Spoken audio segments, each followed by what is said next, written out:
I bought my parents a $560,000 house and left a note that ended it all. I'm a neurosurgeon. I live out of a suitcase and a hospital locker. My life runs on 3 a.m. pages and surgical schedules. I don't drink much.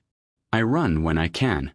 And I save almost every dollar I make, because I grew up knowing exactly what overdraft fees taste like. My name is Marcus, I'm 36 years old, and I'm the oldest kid. The one who fixes everything. The one who learned to translate adult fear when I was 10 years old, telling my mom it'll be okay while she cried over unpaid rent. I learned what emergencies look like, what panic tastes like, and I made myself useful. Last week, my parents celebrated their 48th wedding anniversary, and I wanted them to finally win. To have a place where the floors didn't creak, where nothing reminded them of thrift stores and hand-me-down furniture, where the air smelled like salt water and possibility. I found this little blue house overlooking the lake. Warm but a little crooked. White deck, 2 palm trees out front, windows that sing when the wind comes in from the bay. $450,000. I locked it in their names, set up the utilities, stocked the fridge, and hid a note in the silverware drawer that said, "For loud laughter and late mornings.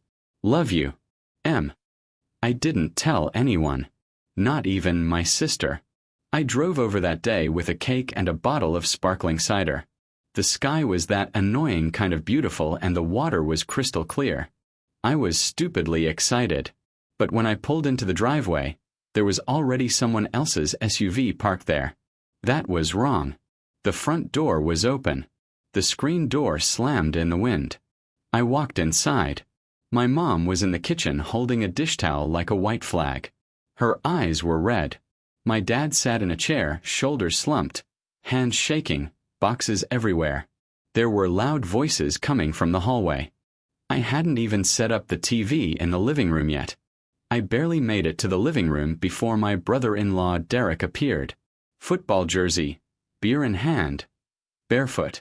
He positioned himself in front of my father, pointed a finger at the door and bellowed, "This is my house. Get out." My sister Vanessa laughed from the couch. "Relax, Dad. We're just getting settled in." Something went very, very quiet inside me. But before I tell you what happened next, let me give you the history. Because this wasn't the first time. It was just the last time. The history of fixing things. Vanessa is 2 years younger than me. She was the free spirit in our family. The artist. The "it's just a rough patch kid." My parents did what they knew how to do, which was minimize, protect, and sacrifice.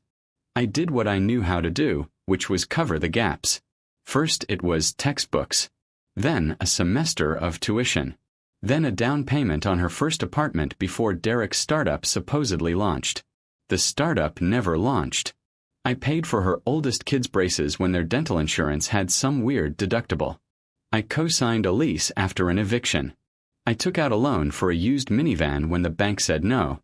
My Venmo notes read like diary entries.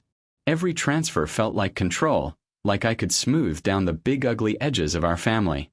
Vanessa's electric bill. Derek's job interview suit. Mia's school trip.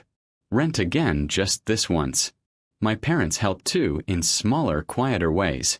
Mom would load groceries into Vanessa's trunk and call it cleaning out the pantry. Dad would let Derek borrow his tools to practice repairs that always ended up costing more to fix. The chorus was always the same. You know your sister. Not everyone's like you, Marcus. You were born old. During residency, I sent money over broken hospital Wi-Fi at 2 in the morning. Because the landlord threatened to change the locks by sunrise. At some point, I became like a credit card you swipe without thinking about the balance. When I found the beach house, I planned it like surgery. I put the deed in a trust with my parents as lifetime beneficiaries. I paid the property taxes for 20 years upfront using a separate account. I paid the HOA fees in full. When I held those keys in my hand after changing the locks, I felt like I was holding a life raft. I told Mom and Dad a week before their anniversary, so they could cry in private without drowning in questions. We drove down together. Dad touched the banister like it was a violin he'd owned his whole life. Mom opened every cabinet and let out this breath. We sat on the deck and listened to birds. Dad started to say something, but his voice cracked, so I just said, "It's yours." Mom said it smelled like lemon and open windows. I spent the night on an air mattress to test the plumbing. Everything worked. I drove back to the city the next morning to do a decompression on a kid with a plum-sized tumor. They kept the house. And then the system did what systems do. Vanessa called Mom on day 2. By dinner, she'd triangulated the address from a blurry sunset photo Dad posted on Facebook. "Are you guys at a beach? Whose house is that?" Mom, a terrible liar, said, "Oh, we're visiting a friend." The photo caption said, "Our porch view." Vanessa showed up with Derek, a dog, 2 kids, and an air of entitlement that filled the entire driveway. Mom told me over the phone later, voice small, "We'll talk when you come down." By Saturday morning, Dad was texting me about some misunderstanding about the property. They just wanted to see it. Now they're staying for the weekend. Is that okay? I texted back, "It's not a rental." Dad replied, "Family house though. Can you come?" Vanessa keeps asking. Then I was scrubbed into surgery, so I didn't answer my phone. Next thing I see is Vanessa's selfie in my parents' kitchen with the caption #manifesting. Home sweet home. Her friends started commenting. One from Derek, "Beach era." Another, "Finally a place where the kids can be kids. So deserved." The place where the scalpel handle sits for hours on my palm started to ache. I texted Dad after surgery. "Don't sign anything.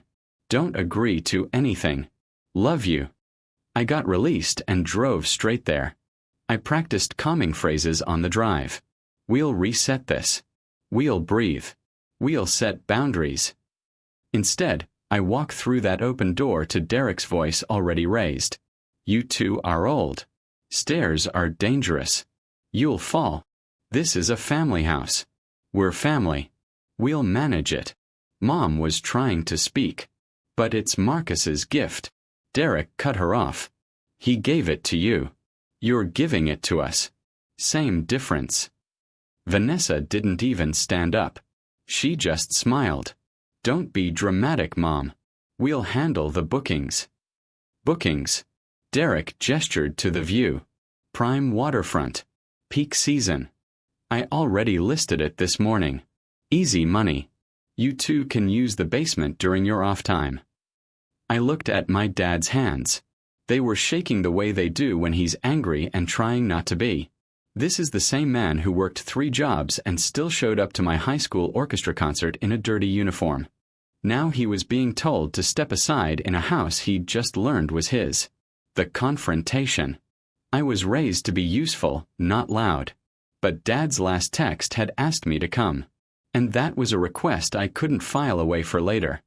I set the cake down on the counter. It looked absurd sitting there next to makeup bags and fast food wrappers. When I spoke, my voice was steady. Surgical. "Who told you this is your house?" Derek rolled his eyes like I was slow. "Family money, family house. Don't be weird." Vanessa continued, sing-song. "We're not asking Marcus. We're updating." Derek pointed at my father again. "Ethan can explain from the porch." My sister actually giggled. "Dad knows we love him. Baby, stop." Dad's jaw twitched. Not a word. Something inside me snapped into place like a blade. "Everyone to the living room," I said. Not loud. Surgically loud. The kids stopped playing. The dog stopped tearing up a throw pillow. Even Derek followed, though he sneered. People like Derek always think the room belongs to them. I stood by the mantel, under the framed photo of my parents cutting a store-bought cake 40 years ago. I could feel my pulse in my thumbs. I pulled a folder from my bag and spread 5 documents across the coffee table. "Deed," I said, tapping the first page. "Recorded last week. Property owned by the Anderson Life Trust. Lifetime beneficiaries. John and Grace Anderson, my parents. Exclusive right of occupancy." Derek blinked like the English words were doing something to him. "In English, bro." "In English," I cut him off. You don't get a key, Derek. I tapped the second page. Trust instrument. Successor trustee me. Gives me the duty to protect the property for my parents' comfort. Also gives me the obligation to remove anyone who interferes with that. Vanessa's voice went sweet. Marcus, you can't be serious. We're helping. I slid the third document forward. A color screenshot. The Airbnb listing you just posted. Using photos you took without permission. The description says, entire home.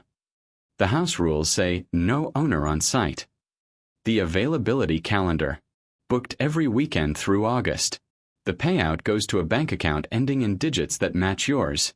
Derek. I blurred them for the kids. Derek shifted. So what? Your parents could use the money. I laid down the fourth document. Dad sent me this. It was a printed group chat thread from last night. A message from Vanessa. We'll get him on board. He always caves if Mom cries. I'll guilt him about med school loans. Another from Derek. So excited to finally have a beach base. Vanessa grabbed for it. You can't. I put my hand over it. The fifth document I placed down was a laminated copy of the HOA regulations. I pointed to the clause. No short-term rentals. Violators subject to fines and legal action. I looked up. Here's what's going to happen. Today you will pack your things. You will take down the listing. You will text every single reservation to tell them the house is unavailable and issue refunds. You will leave the house key on this table. And you will apologize to Mom and Dad for scaring them in their own kitchen. Vanessa blinked like she'd misheard. Then she laughed. High and trilling. Or what, Marcus?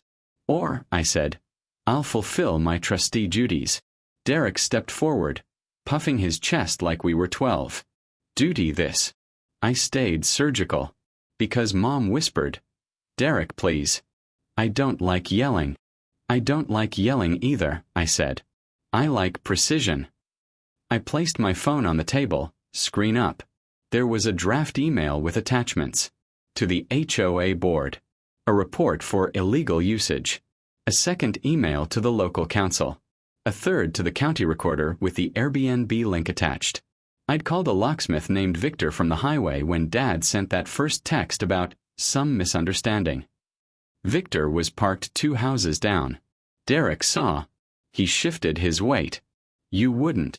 I already did, I said. Vanessa grabbed Mom. Mom, tell him. Tell him this is family. Mom looked at me. Her voice wavered. Marcus. Do what you need to do, she said quietly. Derek's face softened to something uglier. He pointed at the door again, using the same stupid gesture that had lit this fuse. Old man out. I stepped between my father and Derek. My hands were steady. I've handled brains that pulse like birds. Point at my father again, I said quietly. And the only door you're going through is the one Victor's about to lock from the outside. Silence. Not even the kids' cartoon playing. Vanessa tried one more time. You're cruel. You're abandoning your family. I took a breath. I'm done being your wallet. That's not abandonment. That's a boundary. Derek muttered something. Reached for the folder, maybe to grab the deed, like tearing up paper could somehow dissolve a trust. I just collected the papers, put them back in the folder, and looked at Dad. Dad, I said. He swallowed. Do you want to stay in your living room? Yes, he said. Nobody moved. Then everyone who doesn't live here go pack. The doorbell rang. Victor right on time. It took 3 hours for the chaos to unravel. Longer than it took to start. Derek had a small tantrum in the driveway while Victor changed the locks. Kicking at the curb. Calling someone to check legal matters. Hissing at Vanessa. The dog barked sharply. The kids moved like guilty shadows, stuffing clothes into tote bags, half watching me like I might explode. I didn't. I made tea in the kettle I'd bought while Mom and I sat at the kitchen table. She kept dabbing at her eyes with a napkin. I didn't want to tell you, she said. I thought we could smooth it over. They came in so fast. They said it would be easier for us this way. No stairs for your dad. Less to clean. They said they'd handle the hard parts. The hard parts are the parts that mean it's ours, I said. She nodded. That small guilty nod I recognized from every time she'd apologized for weather. Dad stared out at the lake. I thought I'd be stronger. I should have told them to leave. You called me, I said. That was the strong part. I opened my laptop in the living room, logged onto my hotspot, and canceled every unauthorized reservation. I wrote to each guest, listing removed by owner. Refund issued. For the one who threatened a bad review, I attached the HOA regulation. I sent a brief note to neighbors. You may have seen activity. There was confusion. There will be no short-term rentals at 24 Sea Spray Lane. Vanessa tried to reframe it at least 3 times. First pass. We were just excited for them. She was sitting on a packed bag, face arranged in a gentle pained expression. I wanted the kids to be around their grandparents more.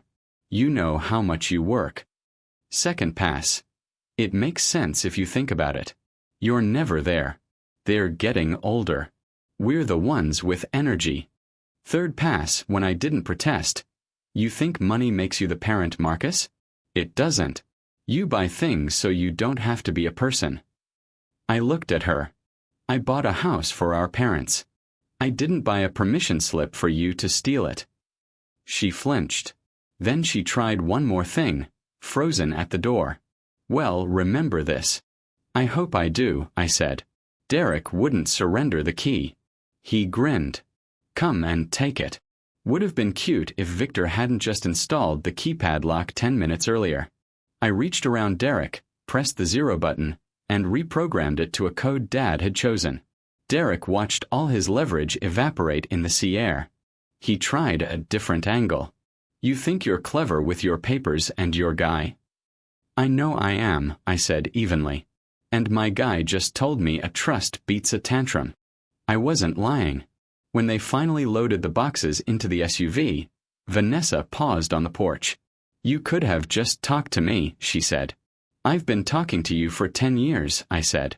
Her lips pressed tight. You'll regret this when they need help and you're not around. I looked at Mom pouring tea. I looked at Dad's hand, finally still, resting on the armrest. I am around, I said. For them. They drove away. The dog yapped at the glass like it had opinions about property law. After they left, the temperature of the house changed. Same air but different. I could hear the ocean through the screen. I could hear my parents breathing. I walked room to room with a garbage bag, collecting juice boxes, a plastic tiara, 2 mismatched socks. In the guest room drawer, I found a folded paper. Derek's business plan. His projected monthly income was 5 times the HOA fine. Vanessa had written in the margin, Marcus won't say no if Mom cries. I dropped the paper like it was a scalpel blade. Mom apologized again for the mess. It's just crumbs, I kept saying. As the sun started to set, Dad caught me by the arm. Son, I don't know how to say this without sounding like I failed you both. You didn't fail us, I said. You gave us everything you had. You just gave too much to her for too long. We all did. He nodded, didn't argue. Because the truth was a relief. I made a simple dinner. We ate on the deck. Mom told a story about her first apartment and the mouse she named Bernard because he only came out on Sundays. Dad laughed. I only hear him laugh like that when he's not watching out for everyone else. My phone was buzzing like hornets. Vanessa texting. You made Mom cry. Derek texting from an unknown number that turned out to be his cousin. Cease and desist, Dr. Boy. Another from Vanessa. We're coming down next weekend. We already invited people. I put the phone face down and ate my salad. Before I left that night, I set the alarm. I put a camera on the porch with a goofy smiling chime to please my parents. I put the codes in a folder labeled Happy Things, with big letters so Dad could see them without his glasses. Copies of the trust, the deed, the HOA bylaws went in a drawer labeled Boring Armor. Mom stood at the doorway as I was leaving, sweater pulled tight. I'm sorry it came to this, she said. I'm not, I said. It needed to. Everything wobbled like a table with one leg too short the following week. Inside the family group chat, Vanessa launched a loud campaign. Marcus stole the grandkids' house. I got screenshots from cousins I barely talked to. Vanessa's Instagram stories. White text on blank backgrounds. When money makes you cruel. Then a photo of my car in the driveway. Some people think they can buy love. I didn't respond. I built a small wall. I called our aunt, who still tells it like it is. I gave her a brief explanation. My parents own the house. It will stay that way as long as they live. I asked her not to gossip about our pain. Finally, Marcus, she said. That's what I've been waiting to hear. And that was that. I sent Vanessa and Derek a brief, polite, boring email. 3 bullets. All correspondence regarding the house goes through me. You are not authorized on the property. Any violation will result in HOA and legal action. I set the email to auto-reply to any further correspondence from them about the house. I made myself a promise not to negotiate with a story that always has the same ending. 2 days later, a notification came through. A new booking request. Sea Spray Cottage. Derek had relisted under a different account with a photo of the back deck. I sent it to the platform's trust and safety team with the deed and trust attached. The listing came down in 10 minutes. User banned. I didn't feel victorious. I felt like a stadium janitor after the game. Dad called one morning to tell me he'd slept through the night for the first time in months. That the house smelled like toast and salt. Mom texted me a photo of her feet on the deck railing, ankles crossed, bright pink nail polish. She looked like a movie star when I was 5. She looked light. In the background of all that tenderness, Vanessa kept chipping at the walls.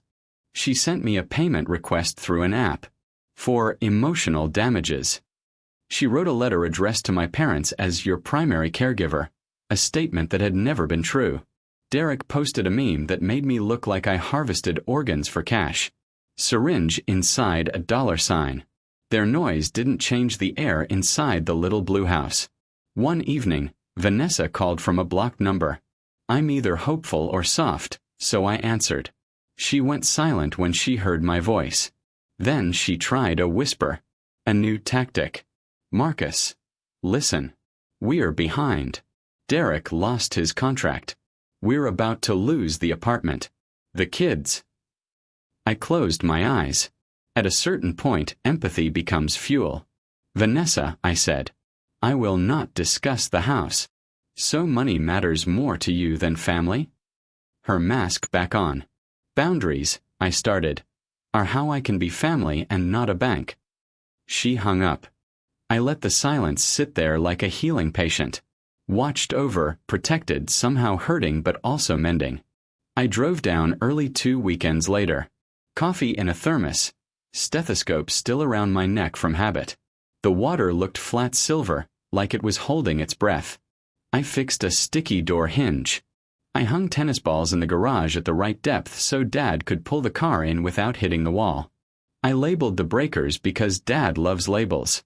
Mom made pancakes and burned the first batch. We laughed.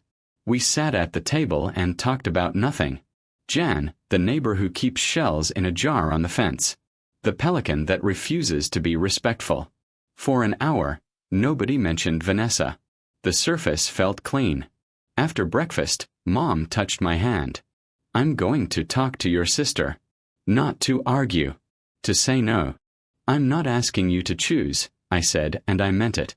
I don't want that scorched earth thing where people pick winners. I just want a quiet porch for you guys. Mom gave a small smile. It's not choosing. It's stopping the pretending. Dad cleared his throat. I should have taught that better. I taught you to work. I didn't teach you to stop. You taught me to love and to stay, I said. I'm just learning the without being eaten part. Dad laughed softly. Grateful. I walked the perimeter, tightened the gate lock, checked the angle of the camera. I printed a small sign for the entry table. Welcome home, John and Grace. Cheesy and exactly right. Later, alone on the deck, I thought about what headline my sister would write if she owned my story. I gave my parents a house and destroyed my family. That's not what happened. What happened is I stopped paying the toll to the troll under the bridge. I made a gift and then protected it from becoming a weapon. I used to tell myself that giving money away kept the peace. It didn't. It just kept the noise down while resentment boiled in the walls. Boundaries are louder at first. Then there's a quiet that nobody can fake. The messages slowed. Vanessa shifted her focus to different audiences. Derek found a new hill to rage against. My parents started saying small no's in their own lives that sounded like yes. Yes to early dinners. Yes to naps. Yes to pointing out boats with funny names. No, we can't watch the kids this weekend. No, we can't drive across town to fix your car. A month later, I got a DM from my niece. She's 16, wears band shirts, has big eyes. The house is pretty.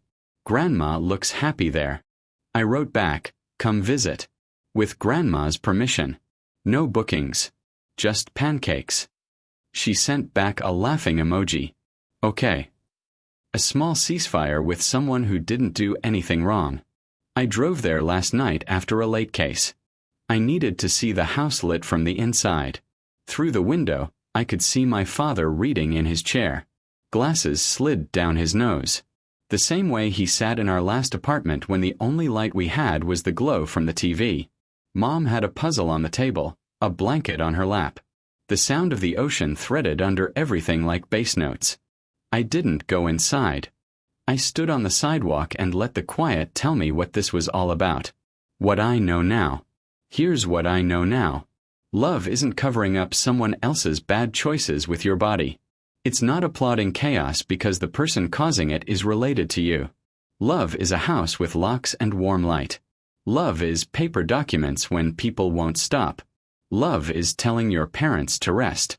And telling everyone else, I am not your bank, your scapegoat, or your emergency exit when the fire you started gets hot. I'm their son. A brother who finally learned that precision belongs at home too, not just in the operating room. A man whose job requires it. My sister is welcome to stand on that deck with our parents and look at the ocean. She can show up with empty hands and nothing but an apology. She can be family without adjusting the thermostat. Until then, the house stays. The locks click. The windows argue. When the wind comes in from the bay, they sing. My parents breathe easy inside. If there's a lesson, it's this. You shouldn't have to finance a gift. And a boundary isn't cruelty. It's how love keeps its porch light on without burning down the neighborhood.